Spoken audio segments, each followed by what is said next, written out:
think living longer comes down to personal choices, eating well, staying active, and taking care of our health. But what if that's only half the story? What if the biggest factor determining how long and how well we live isn't individual at all, but something far more fundamental, like the social fabric of our lives, the strength of our relationships, the communities we belong to, and how connected we feel to the world around us? That's exactly what my guest today, Ken Stern, has been exploring. Ken, the founder of Longevity Project and the author of Healthy to 100, has been exploring what that really means, not just in terms of years, but in terms of how we live them. He studies societies around the world to understand why some people not only live longer, but live better. His work suggests that the real key to longevity may not be miracle drugs or extreme diets, but social connection, which can be as important as the well-known health factors. Ken, welcome to Hit the Reset. Thank you. Nice to be with you. Thank you. Ken, before we deep dive into your research, I thought we would start with something different this podcast. Let's imagine we all know we're going to live up to 100. I'm going to give you a few choices and you tell me what needs to change in that reality. Okay, I'll play. Okay.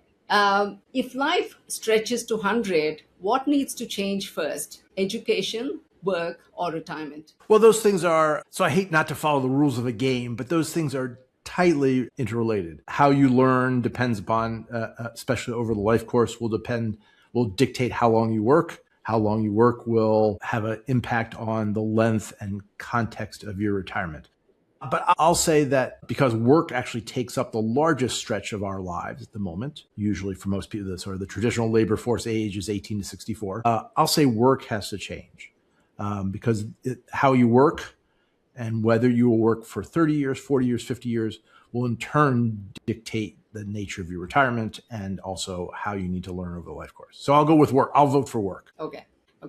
Just curious, from your perspective, what would an ideal timeline look like in a 100-year world? So I think what we're going to find, so we're moving already from a 3-stage life, learning to 18 or 21, work till 65, retirement until death. We're already moving into much less, let's call it much more permeable stages of life where the nature of learning, work, and retirement tend to overlap with each other in some ways. So I don't know that there's going to be a idealized notion of what the stages of life should look like. But I will say that I think we're going to move to a system. We need to move to a system where learning is done all through the life course. And there might be breaks to go back to school and retraining. Work is going to be longer, but perhaps with breaks and off ramps and on ramps and the ability to work part-time. And retirement, which is already under, sort of that notion is already under duress, is probably going to be less about sort of an endless vacation, as is sometimes described, at least in American sort of financial services lore, and going to be more like second acts, third acts, whether that's work or volunteering or lifelong learning, or something that doesn't look like at least in American lore, like a traditional retirement and hang out at the beach nature of life. It's going to be more fluid and not as rigid as it is today, I guess, right? I think that's right. I think fluid is a good word. And it's a hard word because it means, we do tend to, humans are creatures of habit, and we do tend to like guardrails and sort of rules of the road. I think those rules are already breaking down. Many of those rules were made up when our life expectancy was 42 at the beginning of the 20th century. Now that in the US it's 79, in Singapore it's 85, those rules don't make as much sense anymore. If someone in their 40s is looking at living well to 100, where should they invest more energy? Is it health, relationship, or purpose? I think I know the answer, but I'm going to let you answer. Yeah, so I'm going to cheat again and say those things are all highly interactive. The notion, I'm never going to tell anyone not to pay attention to fitness and nutrition and access to healthcare. But I think one of the fallacies we have is we're supposed to plan financially for our retirement. We're not really we don't really think about planning for social connection and planning for purpose in the years past 60 or 65. So I'm going to say that we really need to emphasize, people need to emphasize in ways they have in the past, like what's going to happen when I leave my job and I leave my work networks behind? What am I going to do to make my life fulfilling, social, connective, and purposeful in the second half of life? I think those are questions that we're not used to asking, that may be a little uncomfortable to ask, but we need to do if we're really going to plan for retirement in ways that we haven't been taught to before. If governments had to implement one policy tomorrow to help people live longer and healthier lives, what should it be? Let's Oh, try with one country, if that makes it easier, maybe the US. sure. I mean, I think I actually asked a variation of it, like what is it that will make a lot more people live longer to 100? And the answer probably is give them more money and more education. I mean, I think, that's, those are two things that really drive longevity and variability around longevity. People with more money and people with access to more education live longer. Not necessarily sort of a direct causal factor, but all the things that come with that lead to longer lives. So if you wanted to say, hey, let's address unequal lives and longer lives, I would say let's start with income inequality and access to money and education. But I would say that's not going to happen in the United States anytime particularly soon, certainly not in the next 3 years. Let's be clear about that. I would say what is really lacking in the United States is understanding of social health as public health. If you go to a place like Japan or Singapore or UK, which has a minister of loneliness, as does Japan, social health, how people connect and have purposeful lives in the second half of life, is actually part of government policy. It may not be labeled that, but it is. And it's nowhere in existence in the United States. And I would say the first thing is we need to actually make social health and social health infrastructure part of public health. Imagine you're celebrating your 100th birthday. What advice would your 100-year-old self give to those in their 40s and 50s today? Yeah. Well, happy birthday to me. I'm now 100. And I would say, first of all, I would say is when I turn 100, if I do turn 100, I'm 62, so I got a long way to go. It won't be that unusual, right? Now, when I was born in 1963, there were about 2,300, I think, octogenarians in the U.S. Not very many. Today, there are over 100,000. And by the time I turn 100, if I make it that far, there will be at least 500,000. So it's like there's a huge change in sort of the notion of that living to 100 is not going to happen. It's still by far, that's still a very small number, but it's a much larger number. So it's not such an unusual thing. I think I would say, thinking back, like I'm 100, when you're 50, you're only halfway there, right? I mean, we tend to think that 50 is kind of time to start to think about retirement and winding down. Buddy, you're only halfway there. Whatever you achieved in the first half of life, think about what you're going to achieve in the second half that's equal to or better. Don't think about the second half of life as being less worthy and important as the first. So I'm going to say, stop, understand you're only a small portion of the way through your life. And that's a good thing, but understand it as you sort of plan for a purposeful and meaningful second. That was very interesting. So I'm going to deep dive into some of the ideas, Ken. That was pretty interesting. So when most people hear the word longevity, they talk about diet, they talk about supplements and medical breakthroughs, right? But in Healthy to 100, you argue that social connection may be just as important. Why have we underestimated the power of social relationship when it comes to longevity? Yeah, so that's a great question. So let's actually first establish the importance of social connection to healthy longevity. And there's a ton of research, which I won't bother to summarize here. But sort of the bottom line on it is Juliana Holt-Lundstad, who's a professor at BYU, has sort of summed it up. Being lonely is equivalent to smoking 15 cigarettes a day. So I just want to put that out there and say that's pretty easy to understand the importance of social connection and the dangers of loneliness when you put in those terms. I think part of the reason is the way medical science has developed, we have tended to understand sort of the physical embodiment of health. So you see an X-ray, the dangers of smoking. You understand, once you learn a little about heart disease, you can follow the risk of arterial blockage. You understand the relationship between obesity and diabetes and heart disease and everything else. Those are sort of very physical, and that's sort of the physical nature of Western medicine that we've been led to understand and give sort of physical dimensions to. We can see it, we can imagine it. It's a little bit harder with social connection. There is a straight biological relationship. Research actually came out in the last 3 months that has actually looked at the impact of loneliness on the cellular level. You can actually see the difference between what a lonely person and a social connection and a well-connected person looks like on the cellular level. And that's because we've been bred by our entire history, by human history, to understand that loneliness and being cut off from the pack is dangerous, right? For all of human history, being part of a group meant safety. So our body reacts, built over millennia, our body reacts to the idea of being lonely with stress.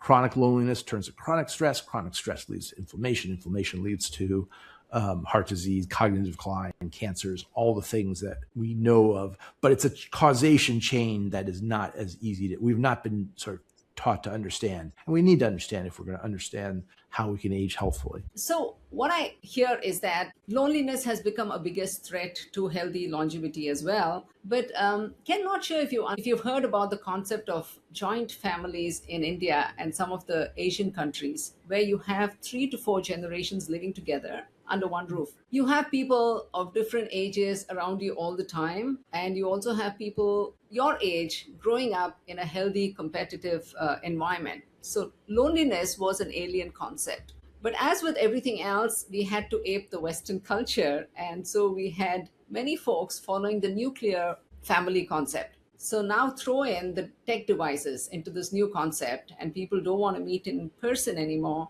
It's all about messages, it's about Zoom calls. And even when you meet somebody in and you look around the table, everyone's glued to their screens, right? Yeah. So what are some practical ways individuals and societies can rebuild that social connection? Yeah. So it's a great question. It's a book length question because that's really the question. You've seen, just to put this in a little bit of a broader context, but what you described in India has happened in the US. The US as well, about 150 years ago, was principally an agrarian economy, and people lived together in multi-generational units on the farm.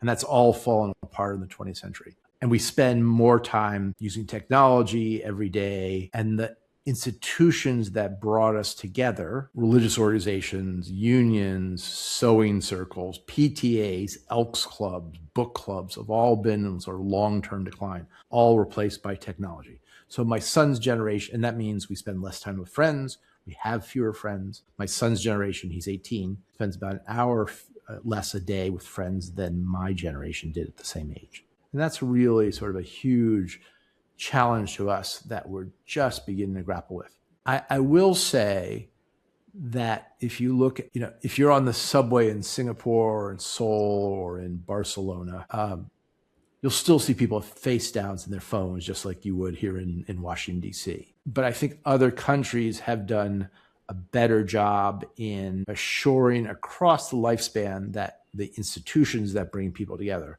whether that's educational institutions, work institutions, volunteer institutions, are stronger across the entire life course. So my book largely focused on people 50 plus, the second half of life, and making sure that people aren't sort of considered disposable as we age. So I think the great advances that countries like Japan have made is to normalize the idea that the second half of life is as valuable as the first. And that means more people work, and more people are involved in lifelong learning, more people are volunteering much later in life. Their lives aren't sort of left behind once they turn 50 or 60 or 65 or 70. And that's really critical. So that's sort of a life course answer to it. I think beyond that, we're going to have to try to intentionally rebuild.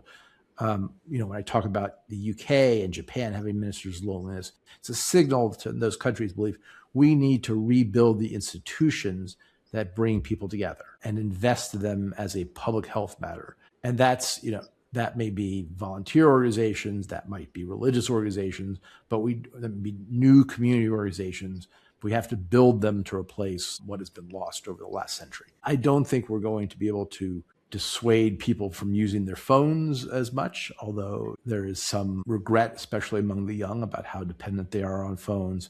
But I think what we need to do is offer new ways for people to stay involved across the life course. So, when you did your study across various societies, be it Japan, Singapore, and Asia, then you did Spain and Italy as well, I guess, was there a common social pattern that you noticed? And what is it that they're doing right? Yeah, so a couple things I would say, a lot of variability. I also went to South Korea. There were 5 countries. I would say there was a lot of variability. The common notion was, I think, this idea that social health is public health, and the second half of life needs to be as important and engaged and active as the first. And part of that is just our economic necessity. In Japan, 30% of the population is over 65. That part of the population to be productive, givers, not takers. So I think there's that notion of the importance of the second half of life. The strategies for implementing that differ from country to country. But one thread, actually, to your question earlier, or your comment earlier about India and the traditional family, is one thing that I noticed that was a consistent thread throughout these places was the belief that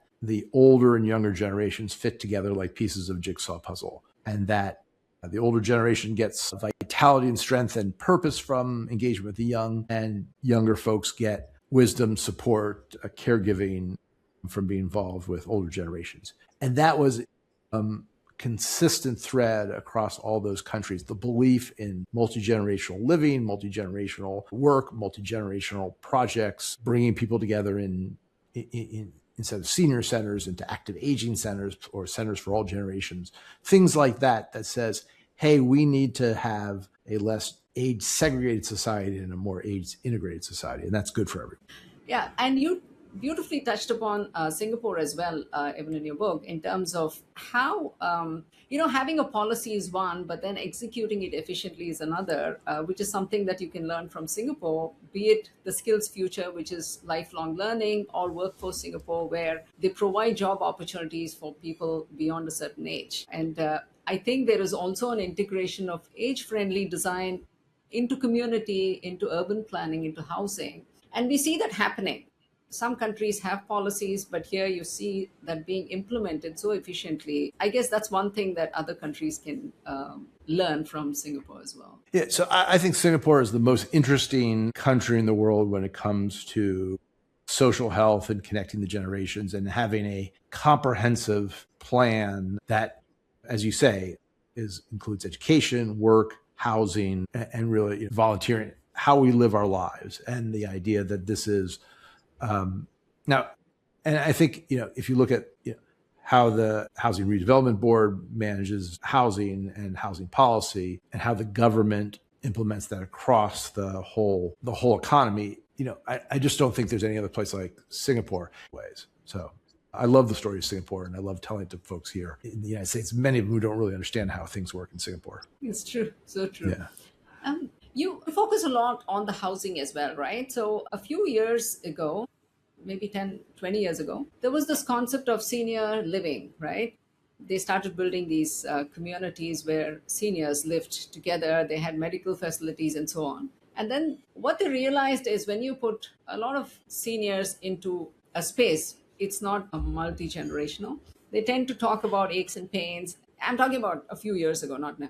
And it's all about the same thing. And so they figured out that what they need to do is to build apartments and have one tower or one wing where you have for seniors, which is a smaller one, which takes care of all the extra precautions for them. So what happens is they're all living in the same complex. So you get to meet younger crowd, use the facilities, but at the same time you have your space. So that seemed to work better in India now. So is that something that's happening in the US as well? So in the US, the US is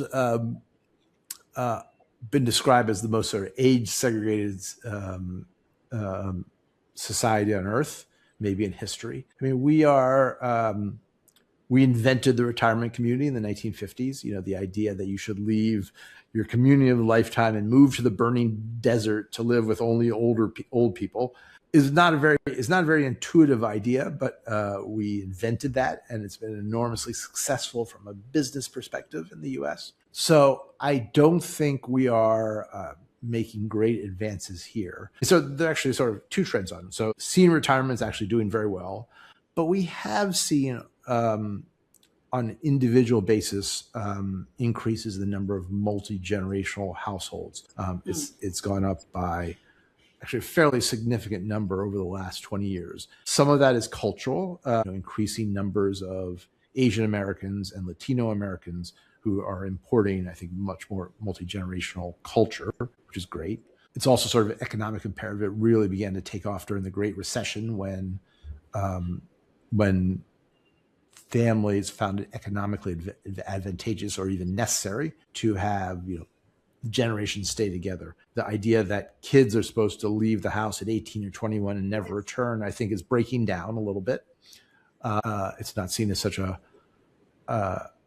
aberration when kids come back after school or want to save money and live with their parents for some years after 18 or 21. So I would say that there is some positive trends in that, but against a backdrop of rapid rise in the number of people living in these what they call active aging or retirement communities. So it's sort of a some good, some bad story here in the U.S. Okay. I'm going to go back to the work and retirement concept again.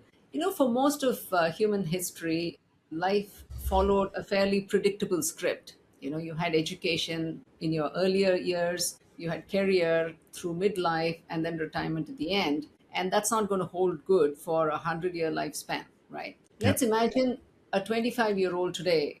Who knows, they may live up to 100. If we were to design their life from scratch, what would you change about the traditional script of education, career, and retirement? Yeah, so I think a number of things I would say is let's break that down and sort of what you should prepare for. I think you should prepare for the notion that lifelong learning is going to be part of your life, so that when you get your, depending on where you are, or your high school degree or diploma or your college diploma or your graduate degree, that's not the end. You should think about you should plan for the notion that throughout your life you may want to take breaks. You may want to go off and take sabbaticals to retool, gain new skills. You might be changing careers. With AI, who knows what the impact is? You better prepare yourself for and save for a much more flexible career. I think you should also probably prepare for the idea that you're not going to retire at 65 or 60 or 62 or whatever predetermined number is. Maybe you will, maybe you won't. Maybe you'll want to, maybe you won't want to. You should prepare for the notion that there's a much more, to borrow your word, fluid life course, and that you may be either forced to or want to work into your late 60s or 70s, or who knows, even beyond. And I think you should, even if you do end up retiring at 60, retiring from formal work, sort of the formal career at 60 or 65 or 70, you got to understand you got another 30 years or 35 years or 40 years of life in front of you. Until the last, 120 years ago, the whole life expectancy in the U.S. was 42. You're basically saying you have another life coming at the end of this life. And you should not think of that as sort of, add-on retirement years. You should think those as years. And what are you going to do to make those years meaningful to yourself and socially connected? I think those are all things. And that usually does not mean sitting, stopping everything that you've done for the first 65 years of life. It means thinking about what a version of that is that might be more part-time or more volunteer or otherwise more directed to give you purpose and social connection in that stage of life. I can see the change in career and retirement happening, but when you talk about education, it may take a longer time, right? I mean, you still have that, the first 18 years of your life, you have to go to school, to universities, and then you decide lifelong learning is one. But the first initial 18 years of your life, I guess you think that was going to stay, or you think that's going to change as well? Well, I don't think, at least in the foreseeable future, you're going to see changes in the first 18 years. You may see it elongated, right? I mean, the notion of, we now do spend a lot more time in formal education than we did 120 years ago. That is, a lot more people go on to college, a lot more people go on to grad school, a lot more people return to school. Those things have happened by sort of individual and market driven rather than any sort of formal changes in the education system. I don't know if we're going to see formal changes in the education system, but I think we will see a lot more people putting pressure on the education system to accommodate lifelong learning. More people want to go to school, more people want to retool, more people who believe in that lifelong learning is part of social engagement or good citizenry. In the US, there are institutions being created that helps people over the age of 50 or 60 go back to school. There are more colleges and universities investing in, what Purdue University calls Purdue for Life. Hey, you're here to 21, but you never really leave. We expect you to come back over and over again, not just for reunion, but to retool and regenerate.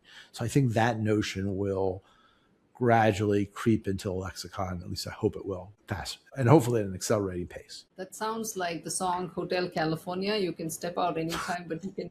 You can check out anytime you want, but you can never leave. Right. That's actually a great. I would take my son for his summer camps, and I would wonder why they couldn't have something for the parents, because the parents are all sitting around, not doing much. If they could leverage that and have something at the same time, going on in parallel, that's another good business opportunity people are missing out on. Yeah. Love that.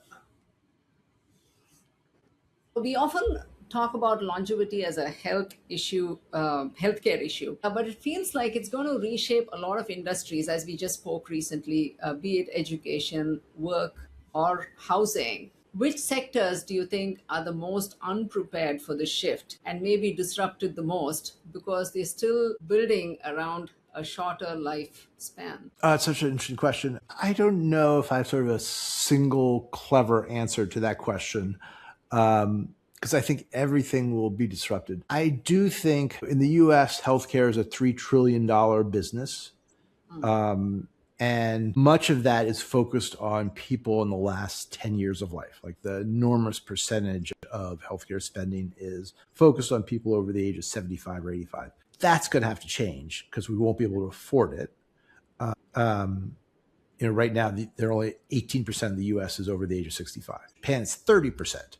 So, when we get there, that's going to require enormous expenditures if we operate on the same way we do now. So I think there's going to have to be an enormous shift in healthcare away from late life treatment to preventative medicine, lifestyle medicine, to make sure that the axiom is that health takes place outside the doctor's office. So healthcare has to change from sort of reactive, let's treat the ailment, to helping you stay healthy. Otherwise, it will be fundamentally unaffordable for here in the US.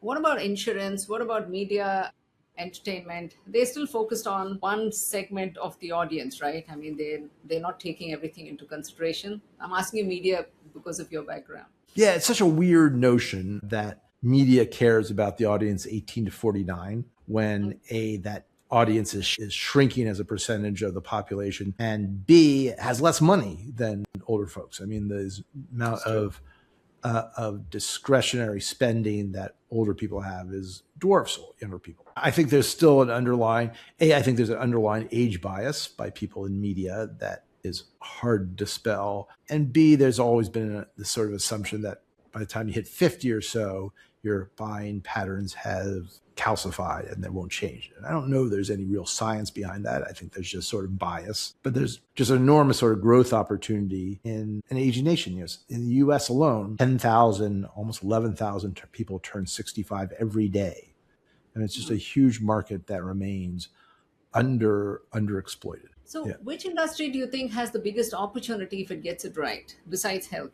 Yeah. So I think there's a huge opportunity in financial services to support people in their longer lives and to help them change how they save and plan for their longer life and to think beyond. I mean, I think the financial services industry in the US has done a pretty good job over the last 20 years of imploring people to plan for retirement by meaning financial planning. I think there's an opportunity with an older nation to help a lot more people and also help them think beyond just financial planning to plan the whole life. So I think that's an opportunity for the big opportunity financial services industry. Yeah, for sure. After researching longevity so deeply, have you changed anything about the way you approach your life? I mean, be it friendship, work, or purpose. What have you changed as far as your personal life is concerned? Yeah. So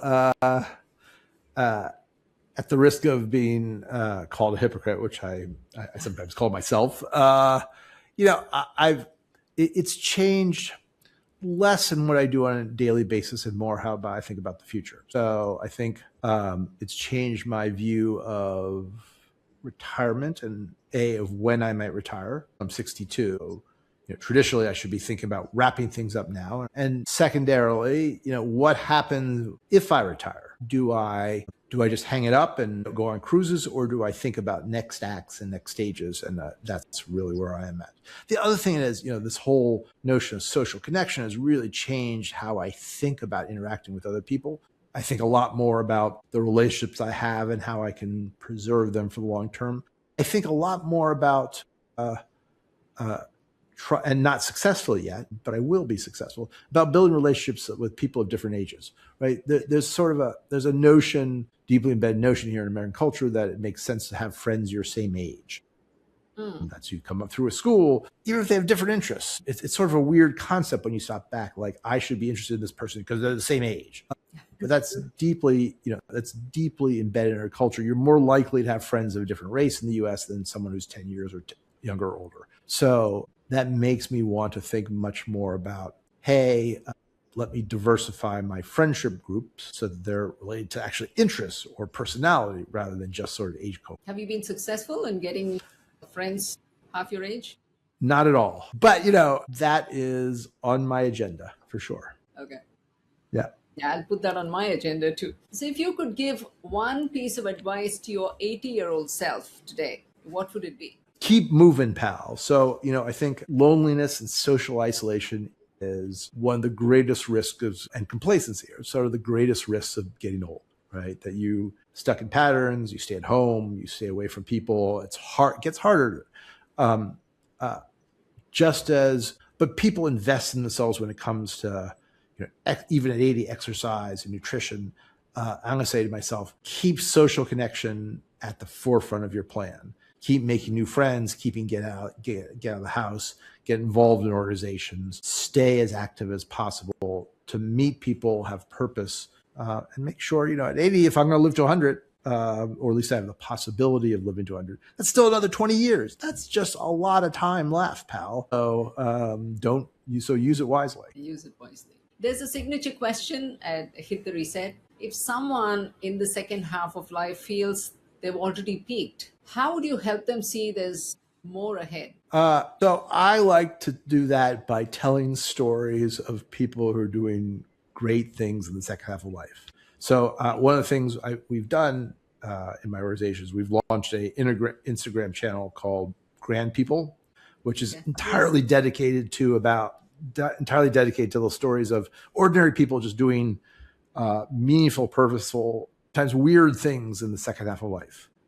People who've recognized that their life isn't about winding down; it's about continuing or growing or changing. I'm just trying to think about what's our next episode. Will come out in 2 weeks. It's about the flick chicks. It's about two older ladies who just decided they wanted to review. They love movies. They're two retired librarians. View movies, and they sometimes watch 4 or 5 a day. And then they get in their cars and they review them and put them up on YouTube, and they've built a huge following on that. And no one would have said that should be the life course for a retired librarian, but those opportunities are out there. I think after that, we're going to do a story on a guy who grows giant fruit or giant vegetables and has become well known for that. I mean, these are stories that anyone could do that. Anyone could review a movie. I don't know how to grow giant vegetables. Presumably that there are people who can do that. I can have my own personal version of giant vegetables. Those opportunities are available to people. And I think sharing stories of that, having role models of that, really important as we think about influencing the broader culture. Okay.